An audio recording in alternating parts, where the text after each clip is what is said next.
Nung mga taon na bulag ka sa pag-ibig, may nagawa ka na bang mga sakripisyong may mabigat na kapalit? Bilis! Kailangan agad isagawa ang paglilinis ng matres.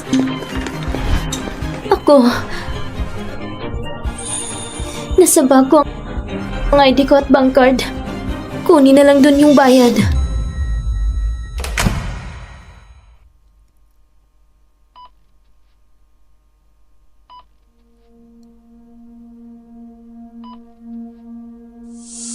Miss Lou, anong pakiramdam mo? Ang bata.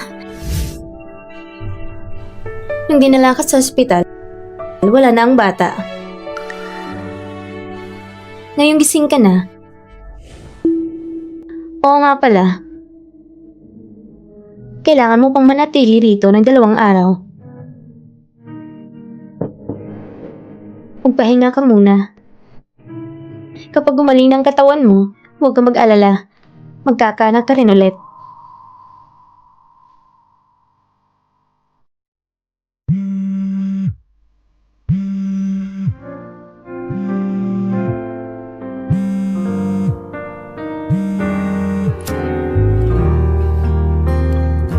Secretary Lou, may kalahating oras ka lang para pumunta sa West Palace.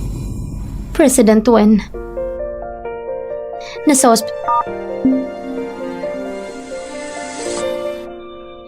Wen Tengzu, wala nang anak natin.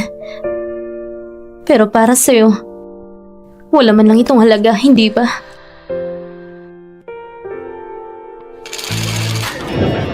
O, 7-6.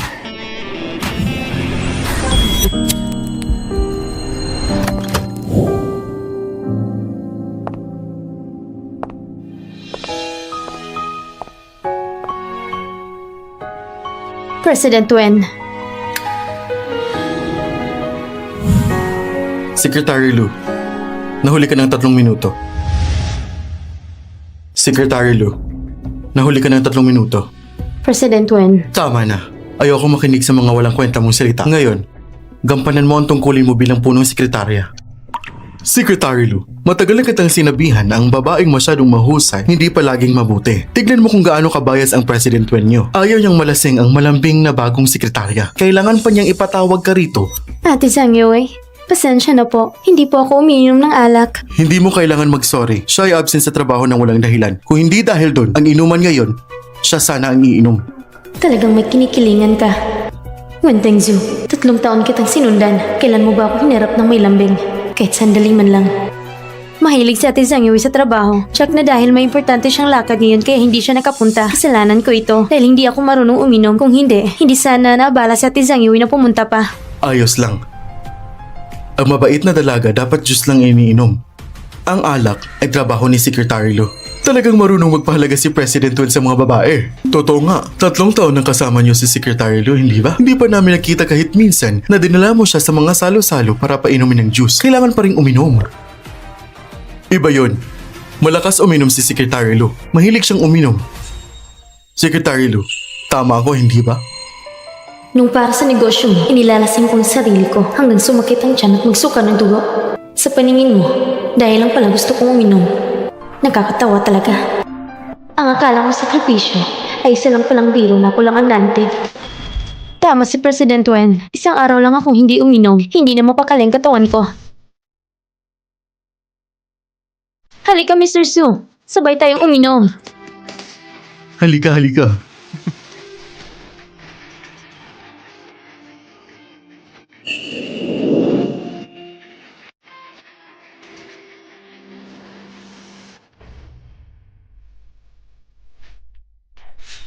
Inaantok ka na ba? Gusto mo bang ihatid mo na kita pauwi? Hindi pa ako inantok. Gusto kong hintayin si Ate Zhang Yue. Sige, idlip ka muna. Kaya pala ang 3 taong pagsasama ay hindi pala kayang talunin na 3 araw na bago.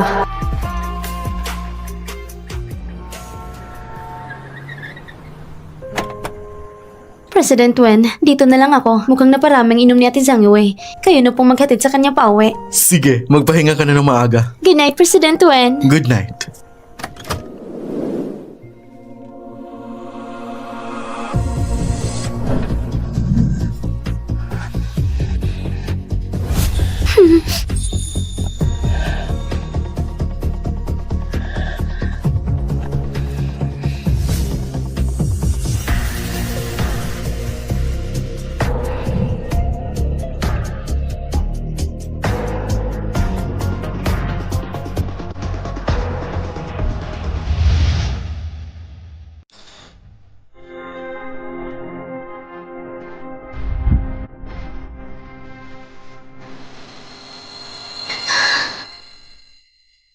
Hindi po ako available ngayon.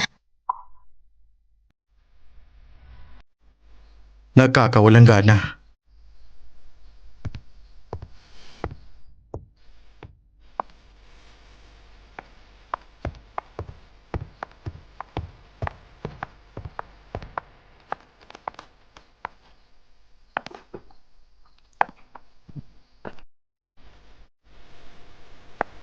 Kung talagang kailangan mo ng kasiping, bakit hindi mo sinama si Bayo kanina? Hindi ba siyang nagustuhan mo? Napansin mo pala. Mas maganda talagang estudyante pa lang. Baguhan sa trabaho, walang muwang sa mundo. Malinis at madaling hubugin. Ano? Nagsiselos ka ba? Nagbibiro lang po ako, President Wen. Alam ko ang sarili kong lugar. Kung gano'n ang iniisip mo, mas mabuti pa nga. Halika dito, tulungan mo ako maligo.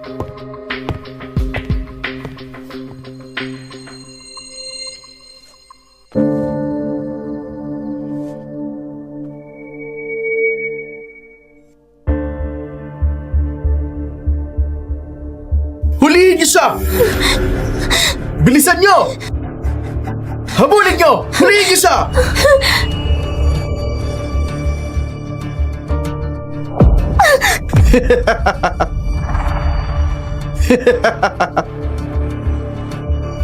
Hayop kang babae ka? Ibinayad ka na ng mga magulang mo, tapos tatakas ka pa? Pakawalan niyo na ako. Ang utang ng tatay ko ay unti-unti kong babayaran. Magbabayad? Isa kang estudyanteng wala pang trabaho. Bukod sa mukhang yan, anong pang ipambabayad mo? Ha? Isama niyo siya! Bitawan niyo siya! Sino kang hamak na bata ka na manghihimasok sa negosyo ko? Sugurin niyo siya! Ya!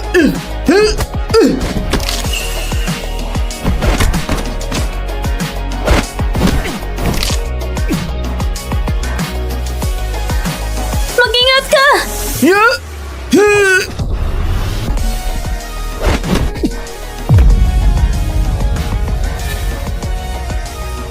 Hintayan mo ko! Tara! Tara!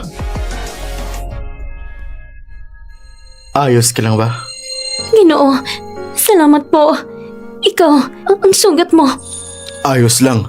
Gasgas lang to. Pero ikaw, gusto mo bang tumawag ako ng pulis? Wentensyo, minsan talaga mas gugustuhin ko pa na hindi mo na lang ako iniligtas noon.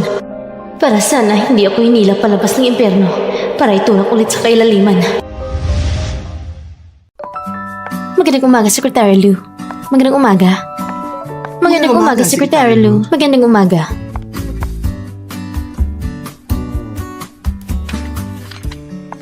Secretary Liu, may konting problema ang kontratang ito. Pakitingnan mo. Dito, mali ang pwesto ng decimal point.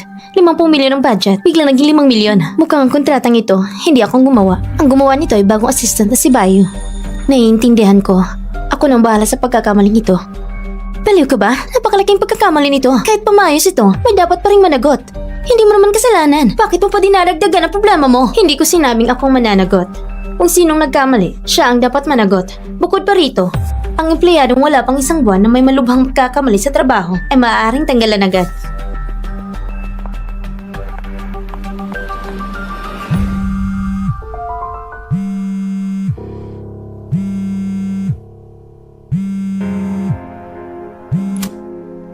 President Wen, ano yun? Pumunta ka sa opisina ko.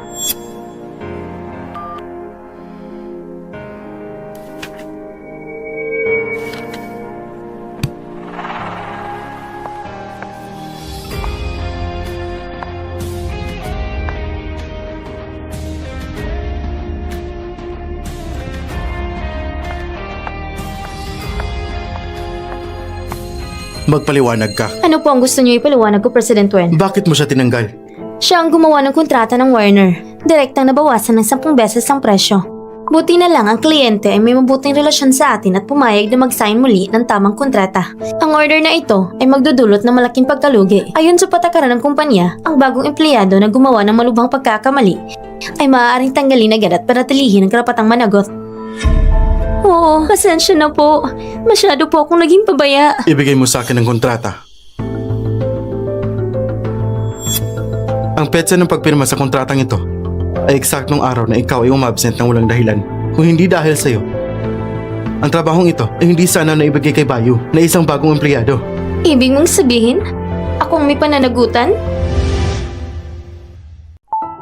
Ibig mong sabihin, ako ang may kasalanan? Ikaw ang punong sekretarya na namumuno sa buong sekretarya. Kung nagkamali ang mga nasa ilalim mo, kanino pa ba isisisi kung hindi sa'yo? Hindi pa nga binanggit na nung pumasok siya ay nakalive ako at wala sa kumpanya. Kahit sabihin na lang na hindi niya alam, pwede naman siyang magtanong sa iba. O kaya hintayin na lang akong bumalik pero kusang loob siya nagpresenta at kumilos ng mag-isa. Kung nagkamali siya, dapat niyang panagutan. Ang mga tao sa opisina ay top graduate ng kani-kanilang larangan o may kahangahangang karanasan sa trabaho. Siya ay isang fresh graduate sa course ng sining lamang. Wala talaga siyang karapatang pumasok dito. Paano kung pilitin ko manatili siya? Puno ng posisyon ng sekretarya. Kung gusto mo siyang panatilihin, humanap na lang ng ibang posisyon para sa kanya. Kung puno na ang sekretarya na posisyon, ikaw ang magbigay ng pwesto sa kanya. Anong sinabi mo? President Wen, hindi po ito angkop. Ang proyekto ng sangay sa Fengcheng, ikaw ang hahawak. Hanggat hindi pa tapos ang proyekto, bawal kang bumalik sa punong tanggapan.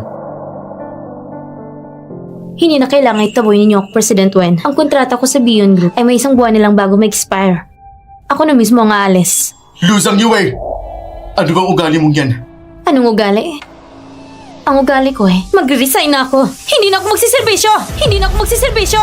Luzang Yue!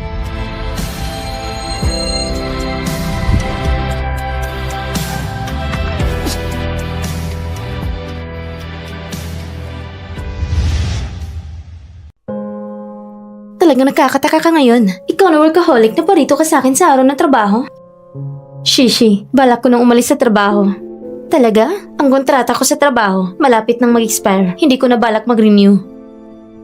Nag-away ba kayo ni Wenting Zhu? Pagbabago lang sa trabaho, may nagtitipon. Normal na bagay lang yan. Sige, mas mabuti na rin siguro. Total, masyadong komplikado ang relasyon ninyo. Hindi kayo magkasintahan, pero hindi rin simpleng boss at empleyado. Kung magpapatuloy yan, ikaw ang masasaktan. Alam ko. Oo nga pala. Noong isang araw, may mga taga-pamilyang Gu na nagtanong sa akin tungkol sa'yo. Yoyoe, paano kung... Shishi, huwag mo nang ituloy. Hindi ako babalik sa pamilyang Gu. Bakit naman? Ikaw ang tunay na anak ng pamilyang Gu at sila pang pinakamayaman sa high chain. Kung babalik ka ron, hindi mo naman kailangan magpakahirap ng ganito. Ang pagtamasa ng karangyaan ng pamilyang Gu ay may kapalit na halaga. Minsan ako ibinenta ng mga nagpalaki sa akin. Ayoko may benta muli ng sarili kong mga magulang. Kung sakali man na muli ka nilang hinanap sa akin, direts ko na lang silang tatanggihan. Salamat sa pag-unawa sa akin. Magkapatid naman tayo, bakit pa kailangan magsabi ng ganyan?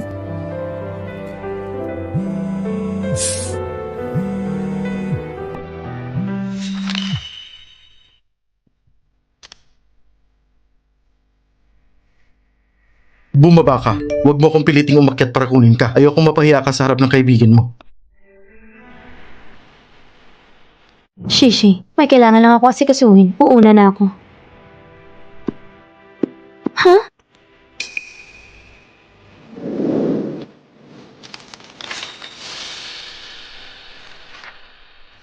Operasyon sa matres?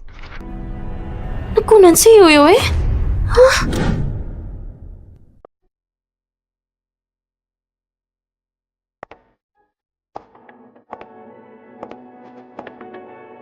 Mukhang tumitigas ng loob mo Lu, Zen, Yue. Mukhang lumalakas ng loob mo Lu, Zhang, Yue. May kailangan ba kayo, Wenzong? Sumakay ka. Wenzong, kailangan kitang paalalahanan. Hindi ko na balak mag-renew ng kontrata sa Beyond Group. Wala na kayong karapatang utusan ako. Tapos na bang kontrata mo? Naayos mo na bang resignation mo? Hanggat hindi pa tapos ang kontrata, sekretarya pa rin kita. Kailangan ba talagang ganito, Wenzong? May bago ka ng gusto. Hindi ba tayo pwedeng maghiwalay ng maayos? Kini-question mo ba ako? Secretary Lu, sumakay ka.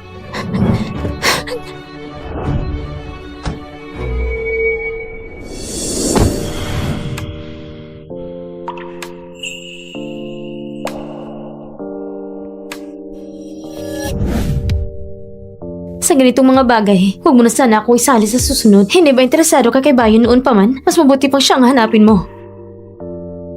Hindi siya katulad mo. Maayos yung pagpapalaki sa kanya. Traditional siya. Hindi niya gusto ang pagkikipagtalik bago ang kasal. Liu Zhangyue, nilapastangan mo ba ako? Kaya, Wen Dingsu, hindi pa ako kasal. Pero may nangyayari sa atin. Ibig sabihin, masamang pagpapalaki sa akin. Malandi at hindi karapat dapat pahalagahan. Wen Dingsu, bakit ngayon ko lang napansin na isa kang walang hiya? Ang kontrata ko sa Beyond Group ay may isang buwan pa. Susundin ko ang plano mo at pupunta sa fencing branch para bigyan kayo ng espasyo ng bago mo.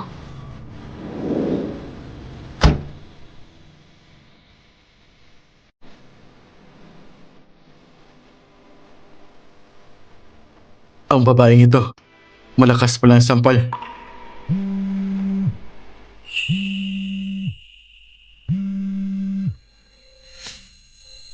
Hello? Wenzong, may charity galang pamiligo na gaganapin. Inaanyahan po kayo. Pupunta po ba kayo? Sige. Pamilya mo. Liu Zhangyue. Sa panahong ito, mas mabuti nang umiwas ka muna sa Fengcheng. Narinig niyo ba? Tinawag kaninang finance director sa opisina ni Wenzong at sinagawa ng todo. Ha? Bakit daw? Ano pa nga ba?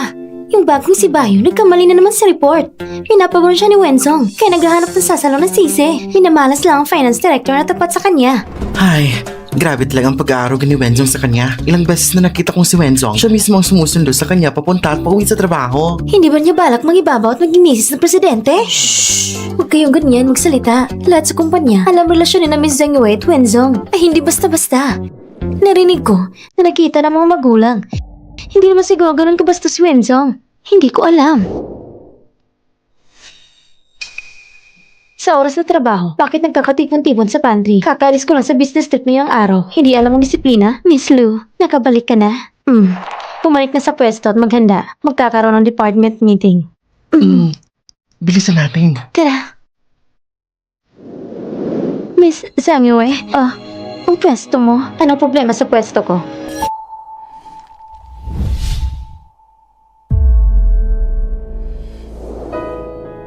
Wen Dingsu, isang buwan lang ako naka-business trip. Ang pwesto ko, okupado na ni Bayo. Kung alis pa ako na ilang araw, babalik ba ako para direktang dumalo sa kasal niyo?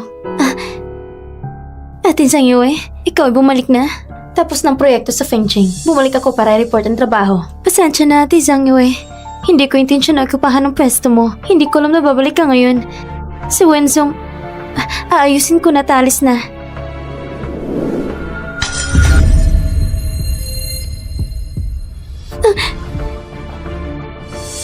Bayo, hindi mo na kailangang ayusin. Ang pwestong ito, sa susunod, sa'yo na. Ate Zhangyue, galit ka ba? Pasensya na talaga. Ako... Anong nangyari?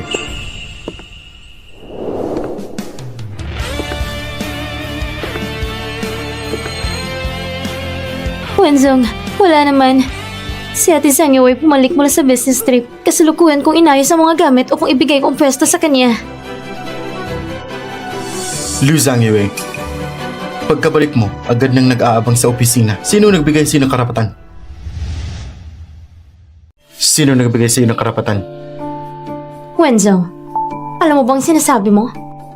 Huwag mong sisihin si Ate Zhangyue. Wenzong, hindi ako pinilit ni Ate Zhangyue na ibalik ang pwesto. Ako mismong nakaramdam na hindi tama at nais ko itong ilipat. Huwag mo siyang pagilitan. Sama ka sa akin sa opisina. Miss Lu, wala lang to.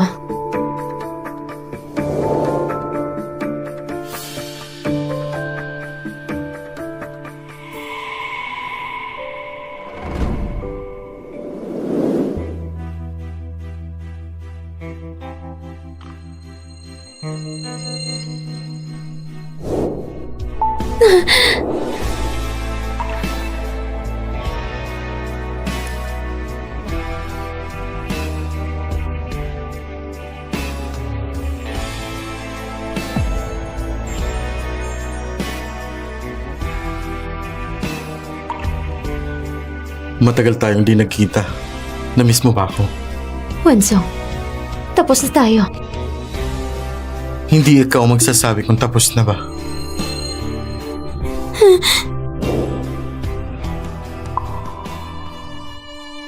Secretary Lu, aso ka ba? Sabi ko na tapos na tayo. Ngunit bumalik ako pang report ang trabaho. Tapos ng proyekto sa Fengcheng. Ang kontrata ko, tatapusin sa loob ng 3 araw. Nasa kumpanya ko upang ayusin ang transisyon ng trabaho. Pakiusap. Pirmahan mo ang aking resignation form mamaya. Secretary Lu, galit ka pa rin sa akin? Galit? Dahil inagaw ni Bayo ang pwesto mo. Sinuway mo ang utos ko. At nagpunta sa Fengcheng sa sarili mong pagpapasya. Inaasahan mo pa ba na i-reserve ko ang pwesto mo? Mas maganda kung ganun. Basta pirmahan mo lang ang resignation ko at aalis agad ako. Losang Yue! Wenzong, noong una, ikaw nang ligtas sa akin. Binayaran mo ang utang kong 3 milyon. Pero nakipagtalik din ako sa'yo ng 3 taon. Pantay na ba yun? Ganito mo ba iniisip ang relasyon natin? Kung hindi Wentingso. Ngayon, dito mismo ipapaliwanag natin ang lahat. Alam ko kung anong tipong gusto mo. Katulad ni Bayo, ang delisay at inosenteng kuneho. Sa nakaraang 3 taon, ako lang palang panglibang mo kapag nalulungkot ka. Alam mo ito, mas mabuti kaysa sa iba. Hindi kita mahal. At hindi mo rin ako mahal. Hindi ba? Tama. Tama ang sinabi mo. Hindi kita minahal kailanman. Mukhang alam mo talaga ang posisyon mo. Alam ko ng katotohanan ito. Ngunit bakit ngayon na sinabi mo sa akin sa mismong bibig mo? Parang sumakit pa rin ang puso ko sandali. Kaya, magre-resign ako. Lahat ay masaya. Ang resignation form, ipasa mo lang. Pipirmahan ko. Salamat in advance, Wenzong. Pero hindi ngayon. Ang kontrata mo sa Bion tatapusin pa sa loob ng 3 araw. Kaya ngayon, bumalik ka na at gawin ang trabaho mo. Kaya, yung aso si Wentengzo na yan, kahit 3 araw pa lang, ayaw ka pang pakawalan. At gusto pong ipagawa sa'yo ang isang malaking proyekto sa huling 3 araw mo. Ito na ba tinatawag na matinding gera? Wala na. Sapat na. Dito sa Bion, tatagal lang ako ng huling 3 araw. Parang pagkatapos ng huling tungkulin ko, wala na talagang magagawa. Aking kawawang manggagawa talaga. Di mo matatalong malakas sa mahina. Ah, tama Yoe. Nung huling umalis ka, may lumabas na papel sa bag mo. Zengyoy, pwede ka ba pumunta sa venue? May lang bagay ako hindi naiintindihan. Dadating ako kagad. Shishi, uumpisahan ko muna ang trabaho.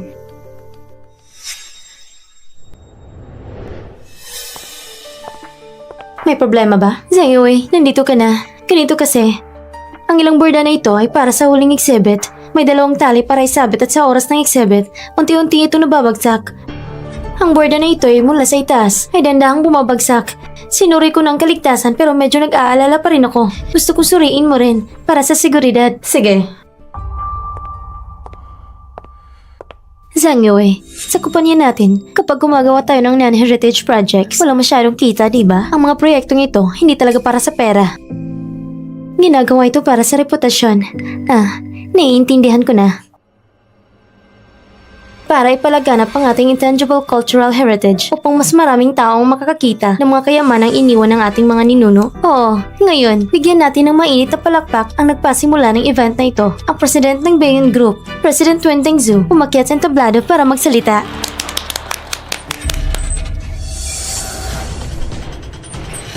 Tingnan mo! Paano ito nahulog? Mag-ingat kayo! Mag-ingat ka! Mag-ingat ka! Mag-ingat!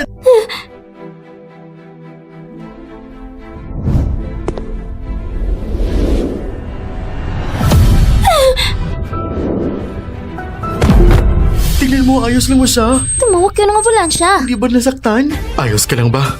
Ayos lang ako. Ayos naman kung ganun. Baka mas mabuting pumunta tayo sa ospital. Talagang ayos lang ako, Mr. Wen. Ngunit, sige isang iyo eh. Wentengzo. Kaya pala, ang 3 taong ginugol ko sa piling mo, talagang walang kahulugan.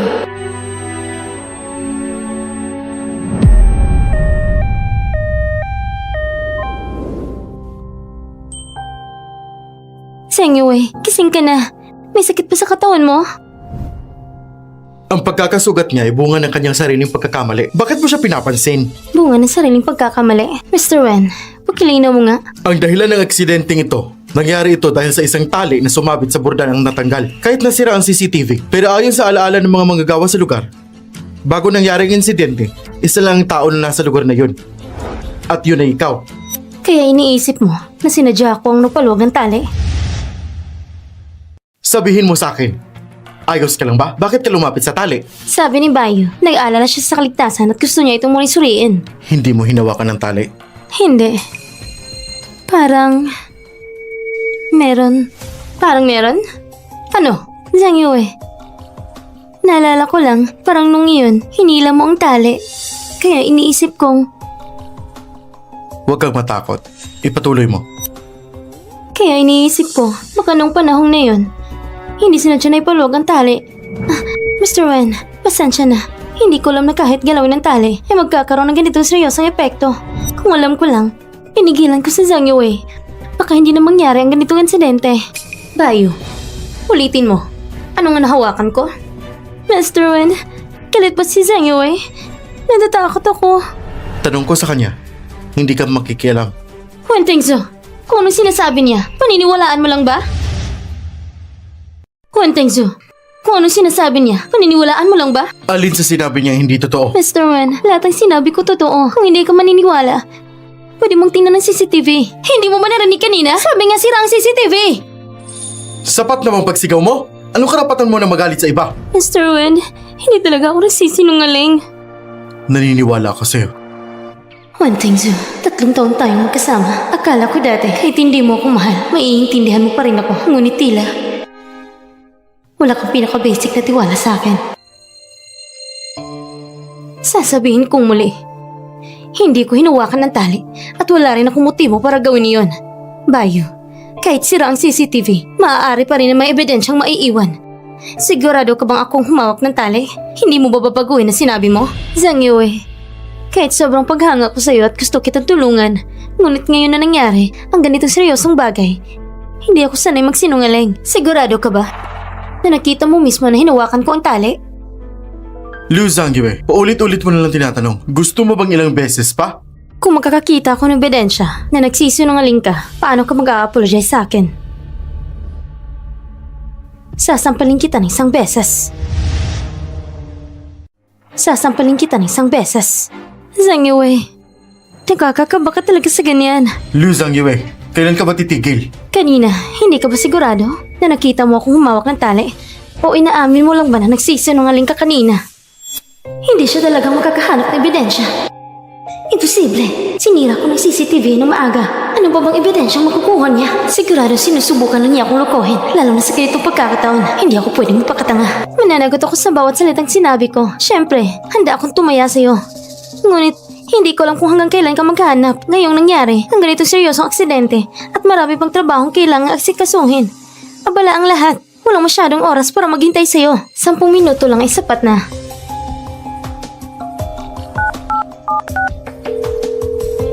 Ana, pwede bang humingi ng pabor na tulungan akong hanapin ng isang tao? Magandang... Hello sa lahat. Sino ba siya? Kanina, habang inaayos ang lugar, nakita namin siyang nagre-record ng video. Baka nakuhanan niya rin ng ibang ebidensya.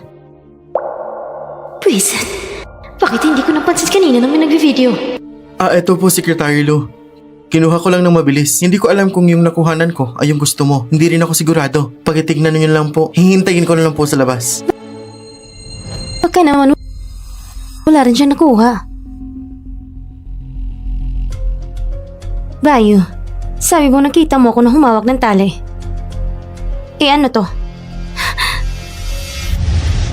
Sinuri ko ng kaligtasan pero medyo nag-aalala pa rin ako. Gusto kong suriin mo ulit pero sigurado walang mangyari. Sige. Ano? Hindi ko ginawa! Hindi mo inaasahan na talagang makakahanap ako ng ebidensya. Hindi mo rin inaasahan na mabilis ako makakita ng ebidensya. Paano nangyari ng sabay? May nakapag-video lang na pagkakataon kung hindi ganito. Wala talaga si Zhang Yue ngayon. Kung walang ebidensyang ito, hindi ko makakalabas ngayon ng ganito kabilis. Ganito bang iniisip mo? Zhang Yue! Kahit walang video, maaari ko pa rin tawagan ng pulis. Titingnan lang kung may fingerprint ako sa tali, makikita mo agad. Ginagamit mo ang ganitong mababaw at tanga na paraan para pasamayin ng tao. Bakit mo akalaing gagana yun? Dahil ba may sumusuporta sa'yo? Tatanggapin ko na lang at palalagpasin na parang wala lang. Mr. Wen... Tama na! Wenzong, ito ang aming taya niya. Sinusunod ko lang ang aming pusta. May problema ba? May nagawa ba akong mali? Inakusahan niya ako o sinubukang ipahamak ako. Baka sinadya niyang hilahin ang tali para akong sisihin. Kung walang ebidensya ngayon, tatagal lang ang kanyang salita at sa pagkampi mo sa kanya.